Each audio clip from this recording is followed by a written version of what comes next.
Octavo y noveno triángulos, Australia y Nueva Zelanda. En pleno Océano Índico, a bastante distancia de la costa sudoccidental de Australia, se encuentra una zona de grandes perturbaciones magnéticas. 72 grados más al este, casi sobre Nueva Zelanda, hay otra. De ambas vamos a ocuparnos a continuación, pues afortunadamente, en tan lejanas latitudes existen grupos muy activos que estudian el fenómeno ovni y publican boletines y revistas, tanto en Australia como en Nueva Zelanda. Sin embargo, para los casos más antiguos, acudiremos a Charles Fort, cantera casi inagotable de hechos insólitos. El 11 de junio de 1881, a las 4 de la madrugada, el buque La Bacante se hallaba navegando entre Melbourne y Sydney, en Australia. Dos testigos vieron un objeto que parecía un barco completamente iluminado, un buque fantasma resplandeciente. Se trataba de dos testigos de excepción. Eran los dos hijos del príncipe de Gales, uno de ellos futuro rey de Inglaterra. Otro caso procedente de Fort es el siguiente. A la medianoche del 24 de febrero de 1885, en un punto situado entre Yokohama y Victoria, Australia, el capitán del bergantín Innerwich fue despertado por su segundo, que había visto algo insólito en el cielo. El capitán subió a la cubierta y vio que el cielo parecía encendido. Al instante siguiente, una gran masa ígnea apareció sobre el barco, cegando completamente a los espectadores. La masa ardiente se precipitó en el mar. Su tamaño debía de ser considerable, porque el agua se levantó y se arrojó contra el barco en forma de una ola gigantesca, produciendo un bramido ensordecedor. El capitán, que era un viejo lobo de mar, declaró que el espanto que les produjo aquel espectáculo no podía describirse con palabras. Pero este no es el único caso parecido citado. En los archivos de la Comisión Nacional de Investigaciones de Fenómenos Aéreos, la NICAP, figuran algunos que abarcan desde principios del siglo pasado hasta fines de 1967 y que se refieren a supuestos aterrizajes o amerizajes, estaría mejor dicho, en mares, ríos, lagos, riachuelos e incluso embalses. En algunos casos, los observadores se llevaron un susto tremendo. El diario de Andrew Bloxham, publicado en 1925 por el Museo Bishop de Honolulu, contiene el relato de un extraño objeto que surgió del mar un siglo antes. Alrededor de las 3:30 de esta madrugada del 12 de agosto de 1825, el oficial que hacía la media guardia en el puente se quedó asombrado al ver que todo se iluminaba de pronto a su alrededor. Volviendo él y sus compañeros la mirada hacia el este, pudieron contemplar un gran cuerpo redondo y luminoso que surgía de las aguas para elevarse unos 7 grados hasta las nubes, para caer luego y desaparecer de la vista, efectuando después esta misma maniobra por segunda vez. Parecía estar al rojo vivo, como una bala de cañón, y su tamaño aparente era el del sol. Difundía una luminosidad tan grande que se podía ver hasta un alfiler encubierta. Si bien es posible que el objeto que causó tanta impresión a los valientes marinos del Innerwich fuese un gigantesco bólido, no podía serlo de ningún modo el que describe Andrew Bloxham. Por desgracia, la información que poseemos no da la latitud ni la longitud exactas en que se produjo el extraño suceso. El investigador francés Jimmy Gue nos proporciona algunos otros casos más modernos que podríamos comprender ya dentro del periodo contemporáneo de los ovnis, pues son posteriores a 1947. Un platillo volante, como entonces aún se llamaba los ovnis, fue percibido el 27 de noviembre de 1952 sobre Nedin, barrio de Auckland, en Nueva Zelanda, por el señor Burke, piloto aviador desde hacía 8 años. El señor Burke, que estaba en su casa, declaró haber sido despertado por un ruido metálico muy parecido al que hace un avión de reacción. Asomándose inmediatamente a la ventana, vio a unos 1800 metros de altitud un objeto que parecía un gigantesco címbalo, aproximadamente del tamaño de un Dakota, y que estaba rodeado por un resplandor gris azulado. El señor Burke estimó su velocidad entre 400 y 450 kilómetros por hora. Durante los 3 últimos meses del año 1952, cigarros y platillos volantes, bastante lentos y que también producían el mismo ruido que un reactor, fueron vistos asimismo sobre Australia. Tanto menudearon estos casos que a primeros de noviembre varios ciudadanos neozelandeses, astrónomos, técnicos y pilotos, fundaron una sociedad para el estudio del fenómeno, la New Zealand Flying Saucer Research Society, o sea, la Sociedad de Investigación de Platillos Volantes de Nueva Zelanda. ¿Acaso esté relacionada con estas observaciones la explosión misteriosa que se registró el 6 de febrero de 1955 en Greymouth, en Nueva Zelanda, hacia las 10 de la mañana, mientras se veía en el cielo un punto luminoso? La explosión fue tan formidable que, como dijeron luego los periódicos, fue oída en toda la parte sur del país. Volvamos ahora a Australia. El 14 de julio de 1959, unos cazadores que se hallaban en la isla del Príncipe de Gales comunicaron haber presenciado el aterrizaje de un objeto rojo.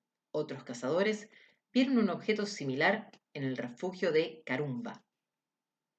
Es curioso señalar que, varios años después, exactamente el 16 de junio de 1962, y en la isla citada, 4 habitantes de la isla de Thursday estaban ascendiendo una colina cuando observaron un objeto plateado en una ladera próxima, a menos de 2 kilómetros de distancia. Cuando llegaron al lado opuesto de la colina, ya no pudieron localizarlo. Recordaré aquí que existen numerosos casos del tipo 1, según la clasificación de Vallée, en Australia, pero no los recogeremos por escapar al objeto de este libro. Ello quiere decir, pues, que hay muchos aterrizajes de ovnis y seguimientos de automovilistas que circulan principalmente de noche. El catálogo Magonia contiene muchos de estos casos. Objetos submarinos no identificados en aguas de Australia. Quien compiló los datos que siguen fue el señor Henk Hinflaar, miembro fundador de la antecitada Sociedad de Investigación de Platillos Volantes de Nueva Zelanda, y que publicó en su boletín número 47 correspondiente a febrero de marzo de 1966 lo siguiente. Aunque los objetos submarinos no identificados, OVNI, se ven con menos frecuencia que los ovnis, su presencia en aguas de Nueva Zelanda y Australia ha sido señalada reiteradas veces. Como ya era de esperar, las autoridades de ambos países han tratado de explicar la mayoría de estas observaciones submarinas como sumergibles convencionales. Otras veces, y por curioso que resulte, quien trata de explicar así la extraña observación no son las autoridades, sino el propio testigo, que trata de reducir el hecho insólito a algo conocido. Por ejemplo, un submarino. Henk Hinflaar tuvo ocasión de comentar estos casos con un oficial perteneciente a los servicios de información de la Armada, el cual, en vez de tomárselos a burla, admitió muy seriamente la existencia de aparatos submarinos no pertenecientes a ninguna potencia de la Tierra.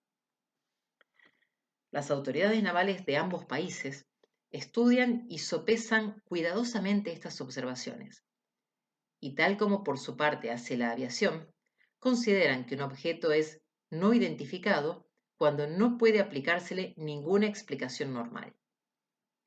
Aunque los servicios de información saben que más de 80 submarinos soviéticos operan habitualmente en el Pacífico y que también hay submarinos rusos de gran radio de acción ocultos frente a las costas de Nueva Zelanda, no tienen por qué acercarse demasiado a ella, pues están dotados de misiles de alcance corto o medio que podrían alcanzar perfectamente un objetivo situado a 100 millas.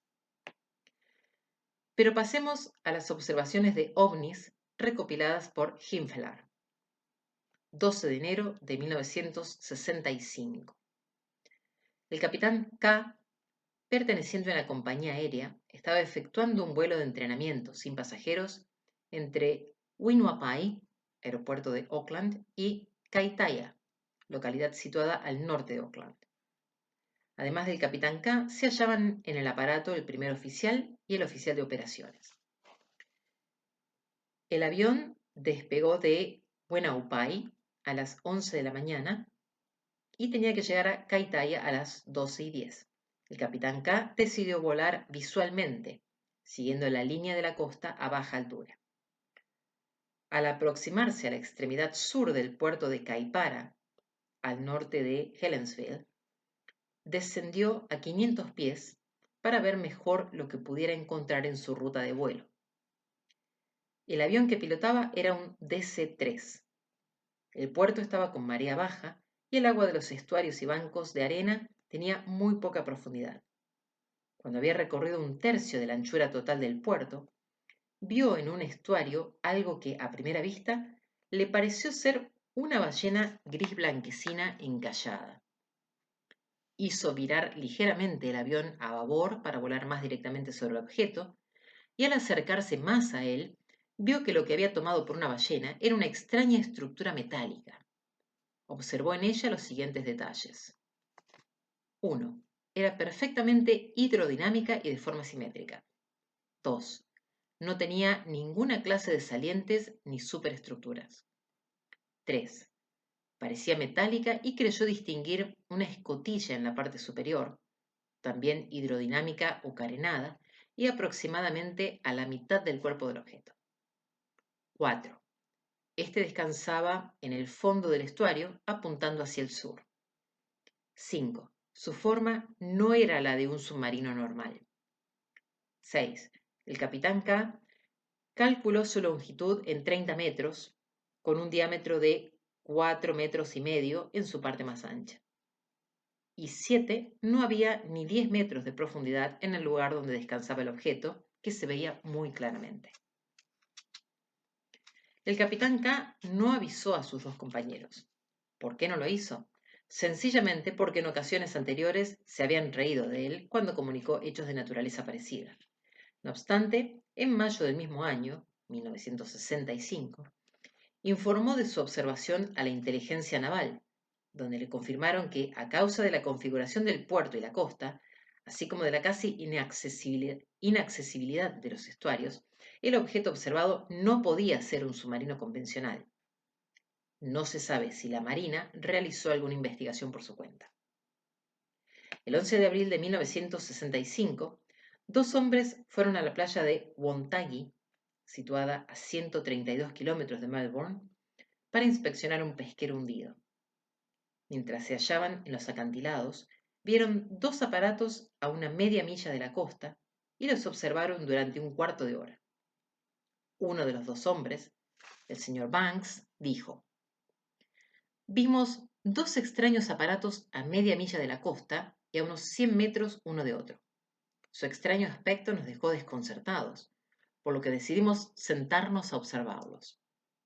Ambos objetos se separaron y se pusieron rumbo a alta mar.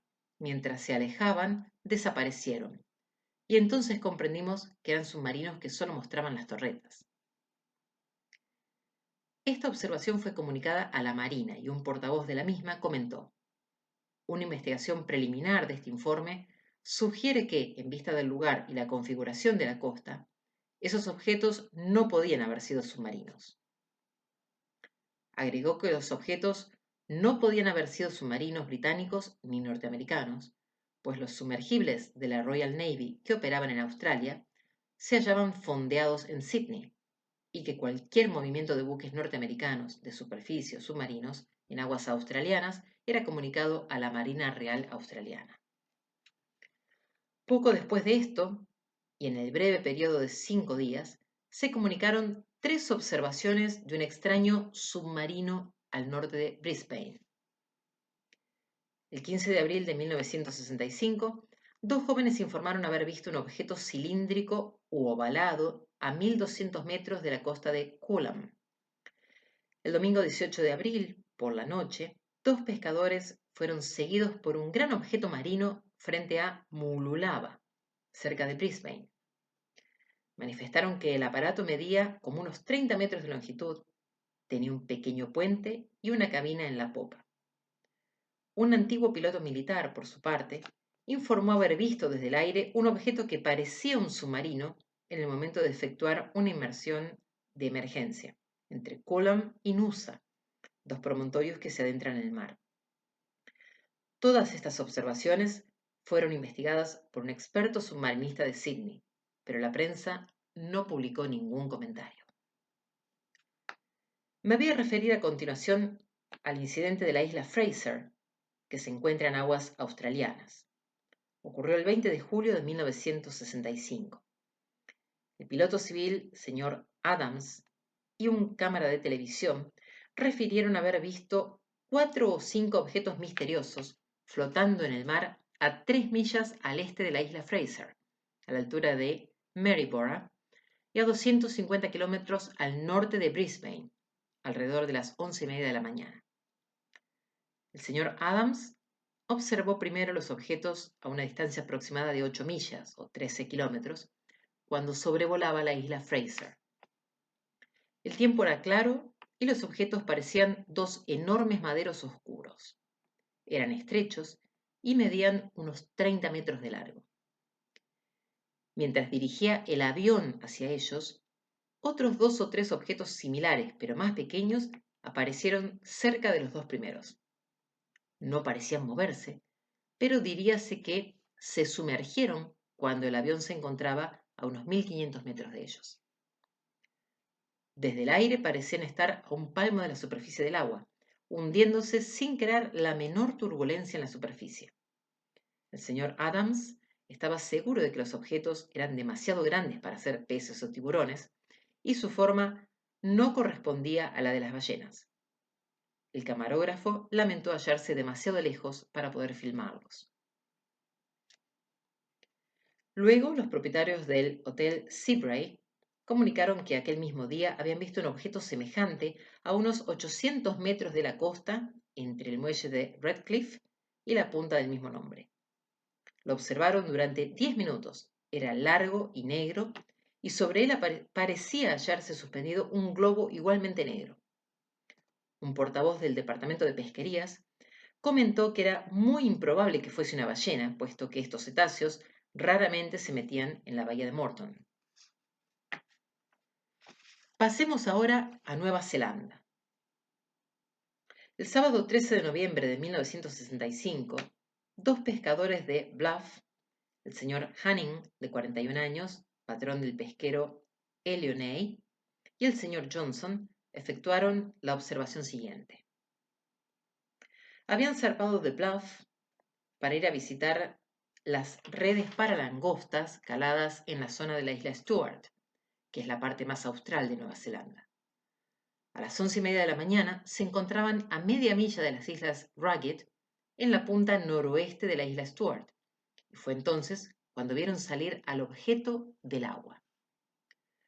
Su ahusada estructura se elevó hasta casi 5 metros sobre la superficie.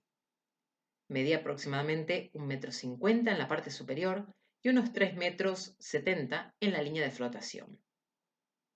Luego, a menos de 10 metros del primero, apareció otro objeto, este cuadrangular, de unos 3 metros de largo por 1,50 metros de alto. No había señal alguna de periscopio ni barandilla, solo eran visibles la supuesta torreta y la proa. El agua estaba tranquila y el objeto se veía perfectamente, pues lo tenían a unos 300 metros de distancia. Se encontraría a unos 500 metros de las islas Ragged.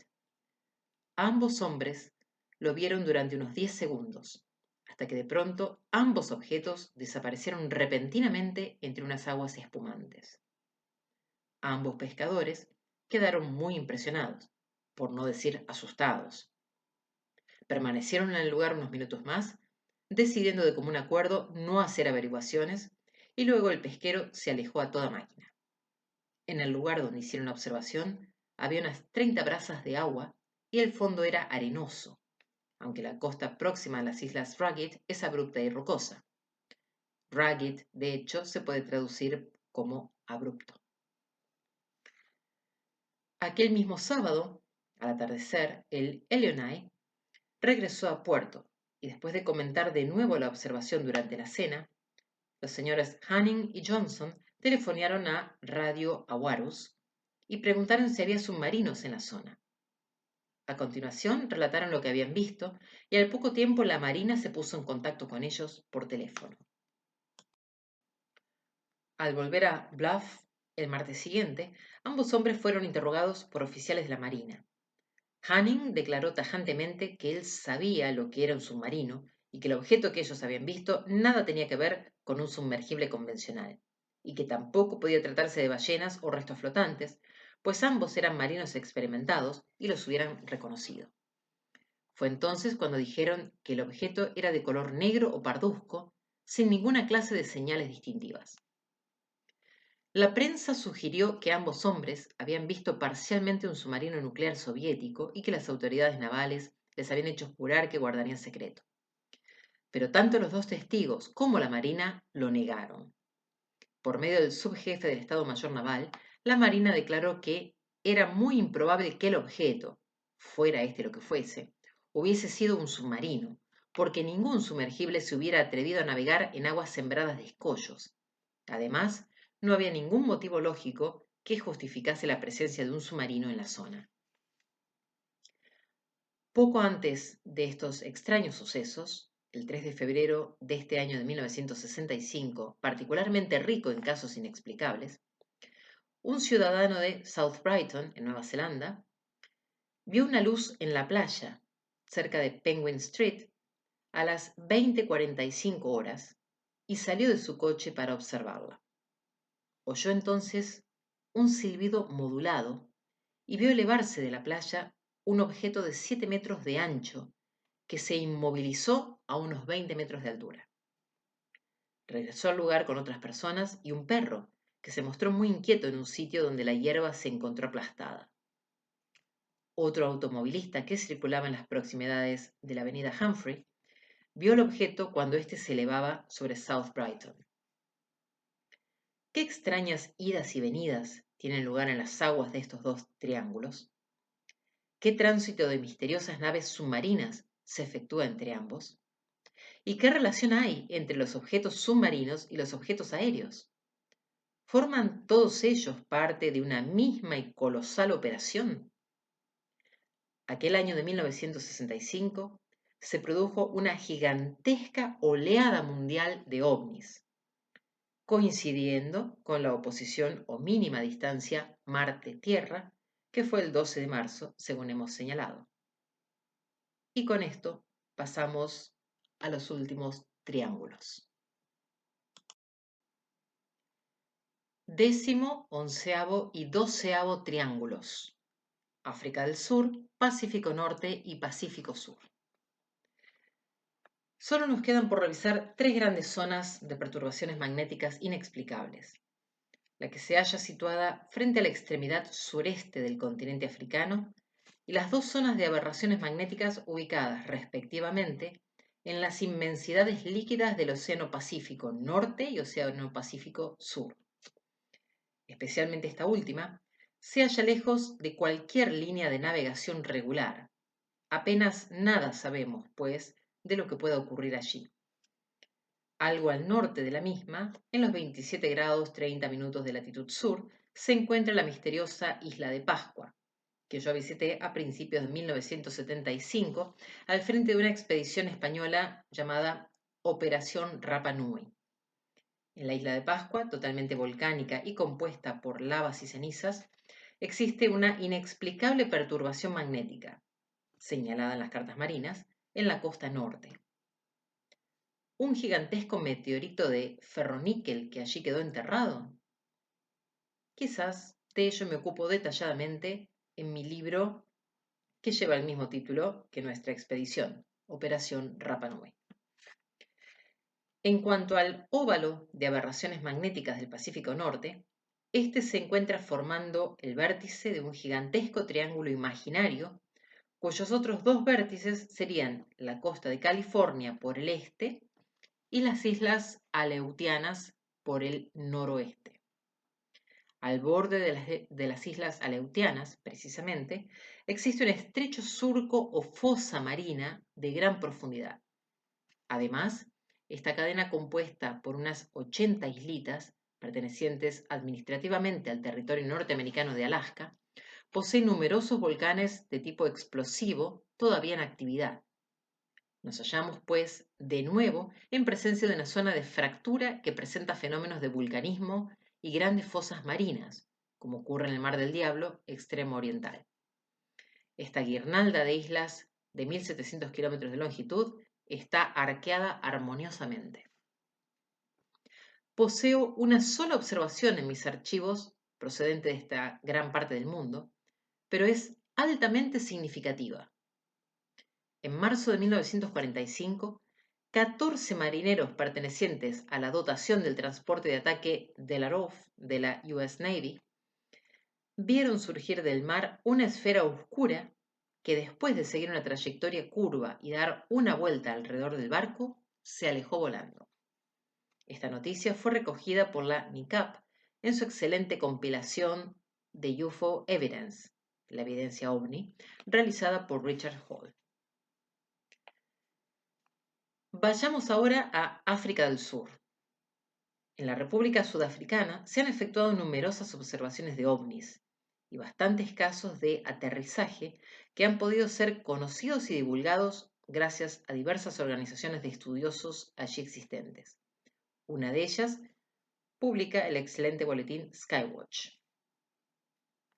El 20 de noviembre de 1953, un portavoz de los Servicios Sudafricanos de la Defensa Nacional manifestó que objetos que podrían parecer platillos volantes habían sido vistos en vuelo por numerosos aviadores de la Unión Sudafricana.